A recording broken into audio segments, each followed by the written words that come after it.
Hello. The story I want to tell you today takes place in Saitama Prefecture, Japan. Saitama is a prefecture located in the southeast of Japan, within the greater Tokyo metropolitan area.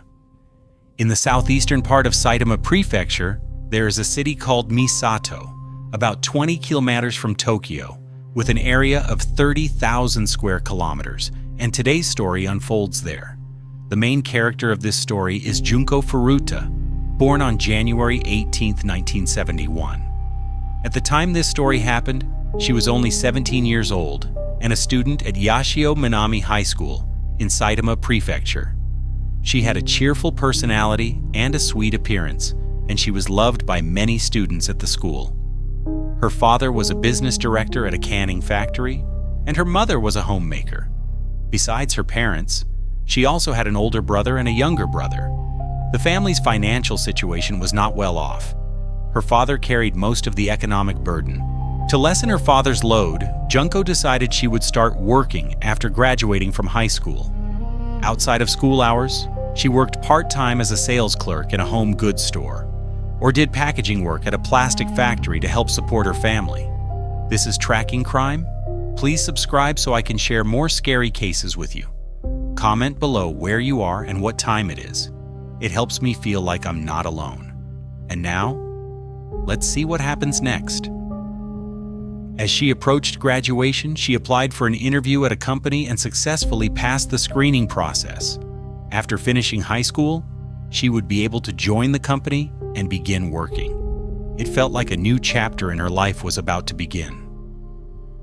However, no one could have imagined that one day, on her way home from her part-time job, she would encounter a monster.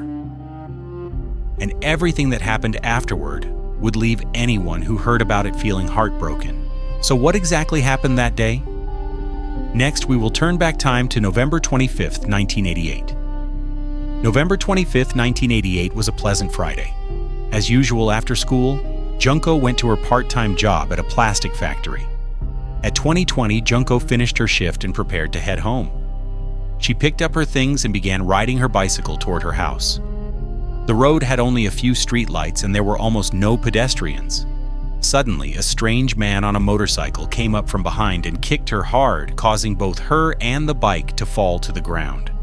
Before she could react, the man on the motorcycle quickly rode away.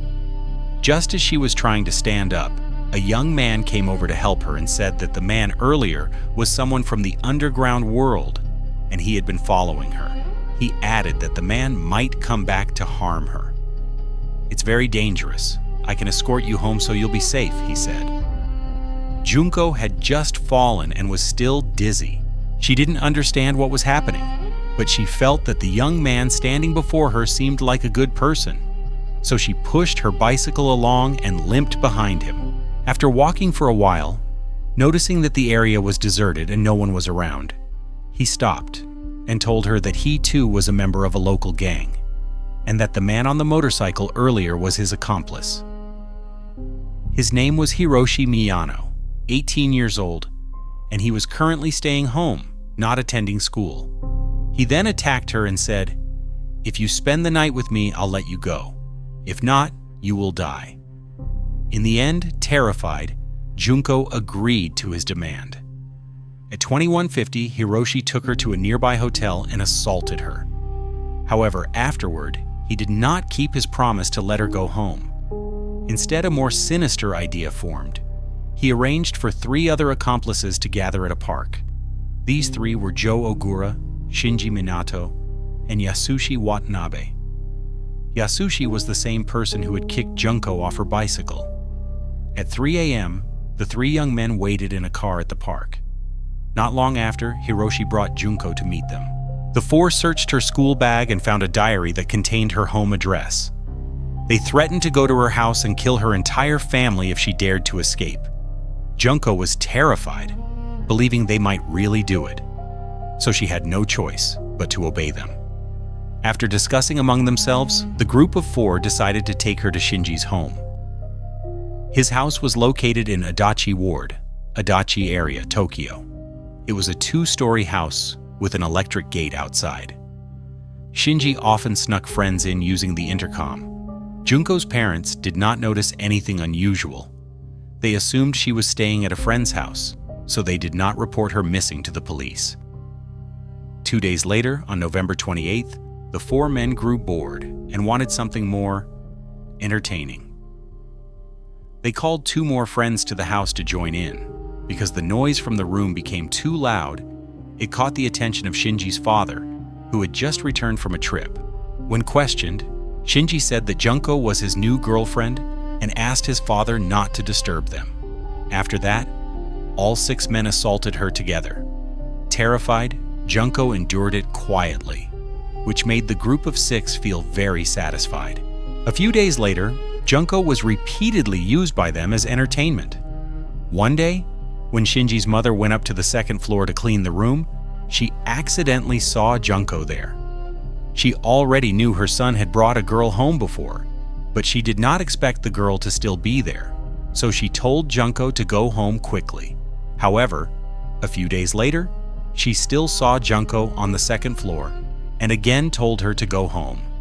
After that, she simply ignored the situation and did not question her son. At that time, it was December, and the weather outside was extremely cold. The 4 young men often gathered at Shinji's house to amuse themselves. They forced Junko to take off her clothes and dance to music. They even made her stand naked on the balcony of the 2nd floor. This caused her to faint from the cold.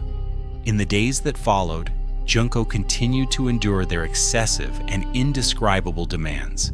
To prevent her parents from calling the police, Hiroshi occasionally forced Junko to call home, so her parents would not worry. Because she seemed obedient and compliant, they threatened her even more. When they got tired, one of the 4 would stay behind to look after her. The others would go out to buy food and then return to continue tormenting her. When they came back, Hiroshi even used a camcorder to record these moments and forced Junko to watch the footage. One day, Hiroshi lied to her, saying a family member of hers had suddenly died in a traffic accident. Seeing how sad she looked, he took pleasure in it and said he was only joking. The group continued using similar cruel remarks to torment her emotionally. During that time, one member of the group considered helping her escape, but he was discovered and warned by the others. After that, they continued their abuse as before. By this point, Junko could no longer endure the pain and cried out for help. Shinji's parents, who were downstairs, heard the noise but did not intervene because they were afraid of the young men. On December 7, 1988, the 13th day of her captivity, the 6 men stayed up late and fell asleep. During the previous days, Junko had suffered tremendous mental and physical torture, but she still managed to gather her strength, put on clothes, run down to the 1st floor, find the telephone, and call the police. But before she could fully explain the situation, Hiroshi was already behind her. He was enraged by what she had done. He immediately hung up the phone and dragged her back to the 2nd floor. Then he called the operator and claimed that the previous call had only been a joke made by his friends. Next, he ran upstairs, poured gasoline on her legs, and set them on fire as punishment. As a result, her legs were burned and she could no longer walk. Seeing this, the others followed his actions and burned other parts of her body. The wounds on Junko's body began to fester and emit a foul smell because they were never treated. Shinji's parents realized something was very wrong in the house, but out of fear of angering the young men, they chose to ignore it. Shinji's older brother also lived on the 2nd floor and knew what was happening to Junko. Out of fear, he did not dare report anything to the police. He only occasionally brought her milk, bread, or other food. Junko was unable to move due to severe burns in many areas. In the end, she had to lie on the floor and could only relieve herself where she lay. Some members of the group treated the room as their hangout, and what Junko did made them extremely irritated. They even forced her to eat her own feces. Gradually, the amount of food they gave her became less and less, sometimes only a carton of milk or a few pieces of bread a day. and sometimes nothing at all. Hiroshi even beat her for urinating on the floor, claiming she made his feet dirty. They repeatedly struck her in the face, causing severe swelling and disfigurement. They took pleasure in it. At that point, Junko was in a near-death state. To them, she was nothing more than an object to satisfy their desires. But now she was dirty, foul-smelling, and unable to meet their demands. However, they still refused to let her go because releasing her meant they would be arrested by the police. Soon after, an even more malicious idea formed in their minds. On the 41st day of captivity, at 6:30 a.m., Hiroshi arrived at Shinji's house with an angry expression. He had lost more than 100,000 Japanese yen playing mahjong the night before, and he was frustrated. When he saw Junko lying on the filthy, foul-smelling floor, he again vented his anger on her. By then, Junko's consciousness was fading. She could barely make a sound. Her feet were rotting and could no longer move, so they could only be manipulated by others. After attacking her, Hiroshi still did not feel satisfied. He then picked up a barbell weight attached to a metal rod weighing 1.7 kilograms. They repeatedly used the iron weight to strike her abdomen for 2 hours. The next morning, January 5th, they discovered that Junko had died. They had already prepared for such a situation. Hiroshi went to a truck from his former workplace and stole some yellow sand, cement, and bricks from a nearby construction materials shop. He also stole a metal drum from a work site, measuring 60 centimeters in diameter and 90 centimeters in height. First, they wrapped Junko's body in a blanket and placed her into a suitcase. Then, they drove to an empty lot and transferred her body into the metal drum. Hiroshi was very superstitious. He believed that Junko would turn into a ghost and come back to take revenge on him. For this reason, he placed a videotape inside the drum, a Japanese TV drama called Dragonfly. It was Junko's favorite show, and during her captivity, she often talked about it. After that, the group mixed the cement and filled the drum to the top, sealing it with tape. At 20 sows, they drove toward Tokyo Bay, intending to dump the drum into the sea. But due to traffic congestion and a police checkpoint approaching, they changed course and instead went to Wakasu Seaside Park near Tokyo Bay. There, they discarded the drum onto a grassy roadside area to destroy the evidence. They thoroughly cleaned the vehicle and returned to Shinji's house, where they destroyed everything related to Junko. On January 23, 1989, 18 days after Junko's death, Hiroshi and Ogura were arrested by police for having assaulted another girl. At first, they believed the police had already found Junko's body, so they gave some details about her. Only later did they learn they were actually being arrested for a separate crime. Both eventually confessed to the charges under investigation and were placed in a juvenile detention facility in Nerima Ward, Tokyo. Based on their statements, police became suspicious that they might be involved in other crimes as well.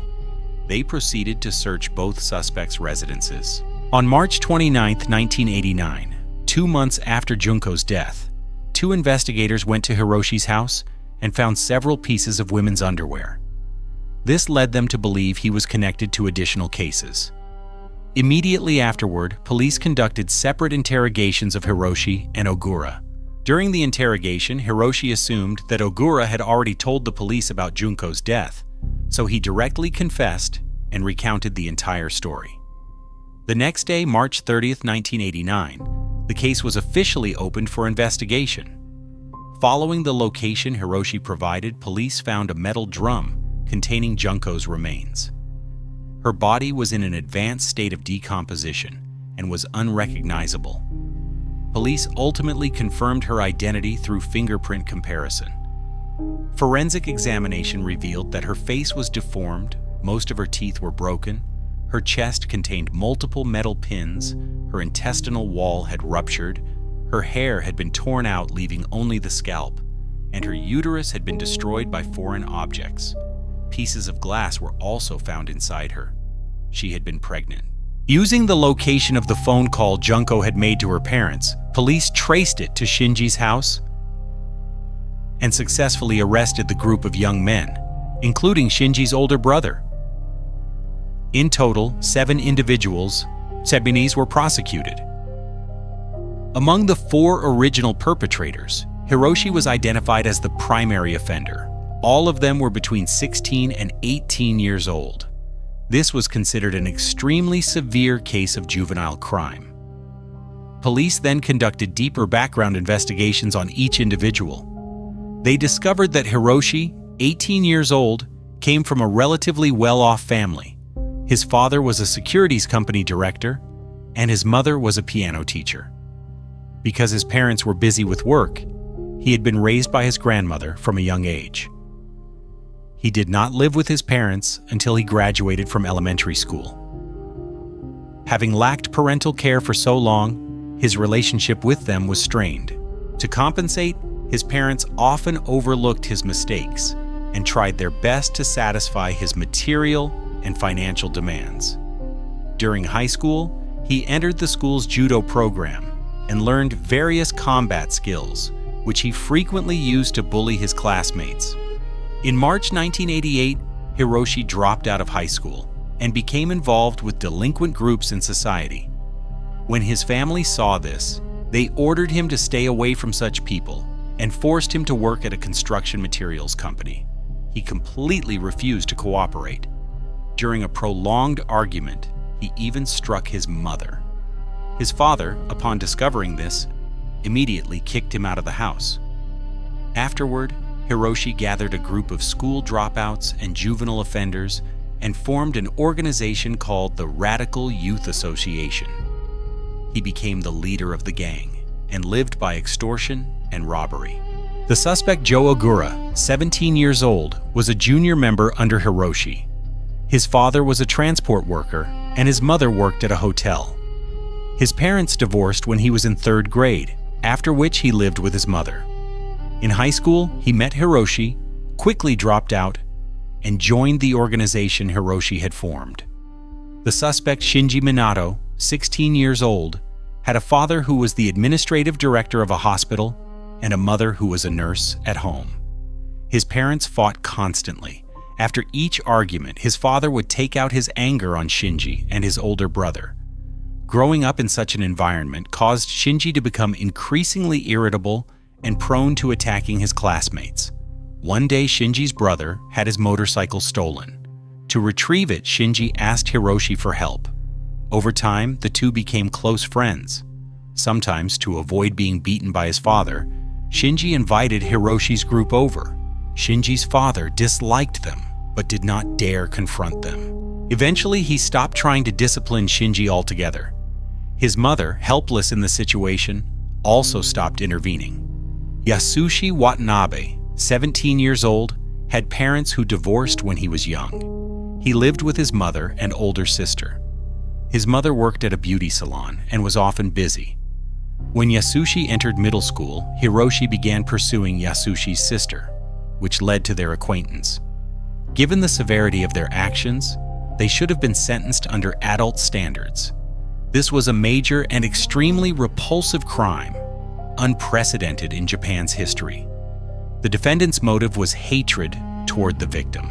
She endured abuse beyond anything a normal person could imagine. In court, the 4 defendants did confess, but their defense lawyers argued that they were minors and that they had no intent to kill Junko. They claimed the group merely continued attacking her and did not deliberately attempt to take her life.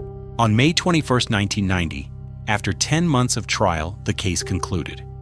Hiroshi was sentenced to 17 years in prison, Ogura received 5 to 10 years, Shinji received 4 to 6 years, and Yasushi received 3 to 4 years. The remaining 3 accomplices among the 7 were also sent to juvenile correctional facilities. The prosecution later refused to accept the sentences, arguing that they were far too light. They then appealed to the Tokyo High Court. On July 12, 1990, 1 year later, the Tokyo High Court issued its ruling. Except for Ogura, whose sentence remained unchanged, The sentences of the other 3 were increased. Hiroshi received 20 years in prison, Shinji received 5 9 years, and Yasushi received 5 7 years. However, the prosecution was still dissatisfied. The Tokyo High Court explained that under Japanese law at the time, all offenders were minors and therefore eligible for leniency. After sentencing, the parents of the 4 juvenile defendants hoped that they and their children would be allowed to kneel and apologize to Junko's family, asking for a chance at rehabilitation. But their request was rejected. By civil court order, Hiroshi's mother sold their house and paid 50 million Japanese yen as compensation to Junko's family. Through their lawyer, Ogura's father deposited a large portion of his income into a bank account managed by the attorney.